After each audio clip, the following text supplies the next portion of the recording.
इनकी कथनी और करनी में बहुत अंतर है। ना देश की आज़ादी में ये कभी था आरएसएस, ना बीजेपी।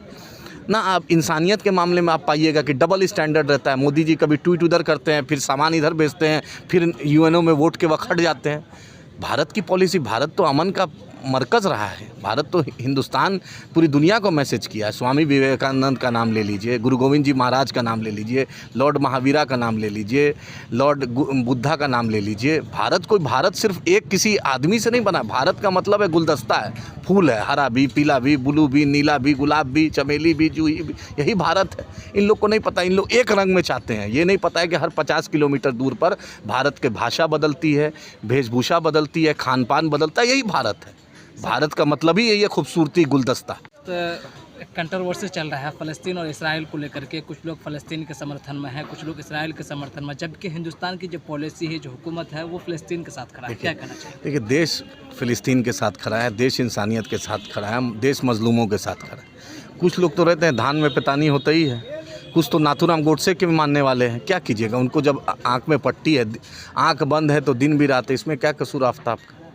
तो आँख बंद है, वो भूल गए हैं महात्मा गांधी का कॉल, वो भूल गए हैं पंडित नेहरू का कॉल, वो भूल गए हैं अटल बिहारी वाजपेयी का कॉल, वो भूल गए हैं। तो क्या कर सकते हैं? आखिर उसका तो कोई इलाज नहीं है। क्योंकि फ़लस्तीन के सपोर्ट में जो लोग हैं, उनकी गिरफ्तारियां भी हो रही है। ये नरेंद्र मोदी जी को बोलिए, मोदी जी ने ये, क्योंकि ये पूरी आग लगाने वाला अगर कोई सबसे पहले जो बांटने का काम किया मोदी जी ने किया, क्योंकि 5 राज्य का चुनाव है। वहाँ पे अदानी का हैफा एयरपोर्ट पे हज़ारों करोड़ का इन्वेस्टमेंट है। वही नतीजा, इनको हर कुछ कॉरपोरेट दिखता है, इनको हर कुछ फ़ायदा दिखता है। हिंदू मुसलमान, मस्जिद मंदिर, पाकिस्तान, हिंदुस्तान, बिरयानी शेरवानी, इसके बिना भाजपा का कोई वजूद नहीं रहेगा। कभी महंगाई पे नहीं बोलेगी, कभी रोज़गार पे नहीं बोलेगी, कभी पलायन पे नहीं बोलेगा, कभी हक पर नहीं बोलेगा। जब बोलेगा कि फसाद पे बोलेगा। लेकिन नवाज शरीफ के यहाँ बिरयानी यही खाने जाते हैं। अजहर मसूद को भाजपा ही की सरकार ने कंधार में जाके छोड़ा था। साध्वी प्रज्ञा टेरर अक्यूज है, उसी को भाजपा ने एमपी बनाया। माया कोडानी, बाबू बजरंगी को यही भाजपा ने फेलिसिटेट किया। बिल्किस बानो के रेपिस्ट को यही भाजपा ने छोड़ा है। इनकी कथनी और करनी में बहुत अंतर है। ना देश की आज़ादी में ये कभी था आरएसएस, ना बीजेपी। ना आप इंसानियत के मामले में आप पाइएगा कि डबल स्टैंडर्ड रहता है। मोदी जी कभी ट्वीट उधर करते हैं, फिर सामान इधर भेजते हैं, फिर यूएनओ में वोट के वक्त हट जाते हैं।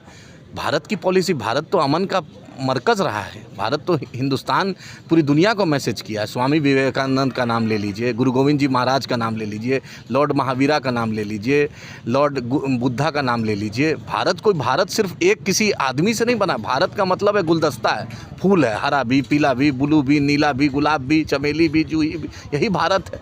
इन लोग को नहीं पता, इन लोग एक रंग में चाहते हैं। ये नहीं पता है कि हर 50 किलोमीटर दूर पर भारत की भाषा बदलती है, वेशभूषा बदलती है, खान पान बदलता है। यही भारत है। भारत का मतलब ही यही है, खूबसूरती, गुलदस्ता। कुछ लोग डर के मारे फिलिस्तीन के सपोर्ट में नहीं बोलना चाहते हैं। आखिर किस चीज़ का डर? भाई, हम तो जानते हैं हिम्मत मर्दा मदद खुदा।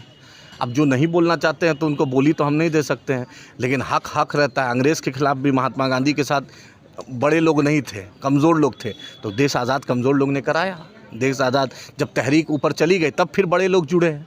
लेकिन तहरीक जो छुटती है जब मजलूमों के साथ, मजलूमी खड़ा है, गरीबी खड़ा है, कोई टाटा, कोई बड़ा आलीशान महल वाले नहीं खड़ा होते हैं। देखिए जदयू कुछ नहीं बोल रही है, देखिए राजद कुछ नहीं बोल रहा है, सिर्फ मुसलमानों का वोट चाहिए। देखिए राहुल गांधी कुछ नहीं बोल पा रहे हैं, देखिए आपके सिटिंग एमपी जावेद साहब कुछ नहीं बोल पा रहे हैं। इनको अख्तर ईमान के खिलाफ साहब के बोलिएगा बोल देंगे, एमआईएम के खिलाफ बोलिएगा सुबह से रात तक बोल देंगे। लेकिन हक पे बोलना होगा कभी नहीं बोलेंगे, सीमांचल पे बोलना होगा कभी नहीं बोलेंगे, किशनगंज पे बोलना होगा कभी नहीं बोलेंगे, मिल्ली मसाइल पे कभी नहीं बोलेंगे, मुसलमानों के मुद्दे पर कभी नहीं बोलेंगे, दलितों के मुद्दे पर कभी नहीं बोलेंगे। क्योंकि अपने आका को खुश करना है, इसको आपको नहीं खुश करना। इनके आका जो पटना और दिल्ली में बैठे हुए उनसे इतना डरते हैं कि इनको सपने में भी अपने आका दिखते हैं, और हम लोग को हक दिखता है।